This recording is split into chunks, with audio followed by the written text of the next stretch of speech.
Britain changed the Wi-Fi password. It simply did it with stamped paper, customs officers, and warships. In the 18th century, access to the British Empire meant access to trade, territory, law, newspapers, elected assemblies, and the protection of the crown. For generations, the colonies had used that network under rules Britain often enforced loosely. Then came 1763. Britain had won the 7 Years' War, but victory brought debt, new territory, and a determination to tighten control. The Royal Proclamation blocked colonial settlement west of the Appalachian Line.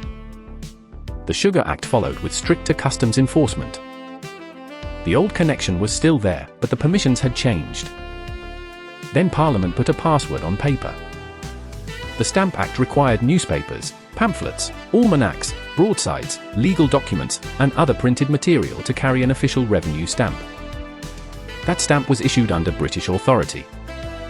In other words, the basic information system of colonial life now required a paid credential from a government in which the colonists had no elected representatives. The reaction was immediate: protests, boycotts, the Sons of Liberty, and the Stamp Act Congress. Parliament repealed the tax the following year, but on the very same day passed the Declaratory Act, claiming the power to bind the colonies in all cases whatsoever. The fee was removed. The administrator kept the master password. The Townshend Acts then taxed imports including paper and tea, while Parliament asserted its right to suspend colonial legislative power. The message was unmistakable: colonial assemblies could use the system, but they did not control it. So the colonies built another network. In 1772, Samuel Adams called for a Boston Committee of Correspondence. Similar committees spread, carrying grievances from town to town and colony to colony. Newspapers were the public feed. Riders were the data cables. Each committee became a local node Britain did not control. Then came the Tea Act. It added no new tea tax, but it gave the East India Company a virtual monopoly on colonial tea sales while preserving Parliament's disputed duty. Britain had selected the provider, set the terms, and assumed the users would accept the cheaper service. Boston declined. 342 chests went into the harbour. Parliament's answer was the closest thing the 18th century had to disconnecting a city. Beginning on the 1st of June, 1774, Royal Navy warships blockaded Boston's port until the destroyed tea was paid for. The Massachusetts Government Act then reduced local self-government and restricted town meetings. These measures were intended to punish Boston and isolate it. They did the opposite. 12 colonies sent delegates to the First Continental Congress. And on the 7th of October, 1774, Congress used remarkably precise language. General Gage fortifications, it warned, created a fear that he meant to cut off all communication between Boston and its brethren in the country.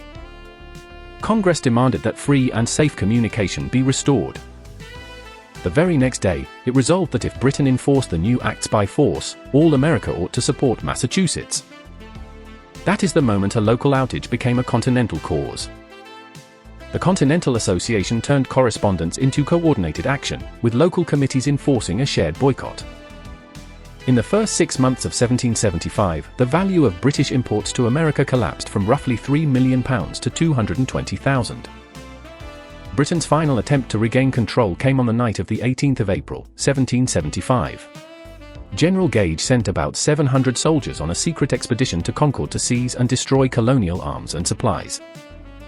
But the independent network was faster. Paul Revere, William Dawes, Samuel Prescott, church bells, alarm guns, and town riders carried the warning outward. By morning, militia were waiting at Lexington.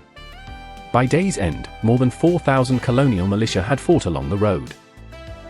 So, did the American Revolution begin because Britain changed the Wi-Fi password? Yes. Britain changed who could trade, who could print, who could meet, who could govern, and who could move through the empire. Parliament claimed control in all cases whatsoever. The colonies answered by building a network of their own. And when Britain tried to seize the hardware, the network answered at Lexington and Concord. Britain changed the password. America changed the owner.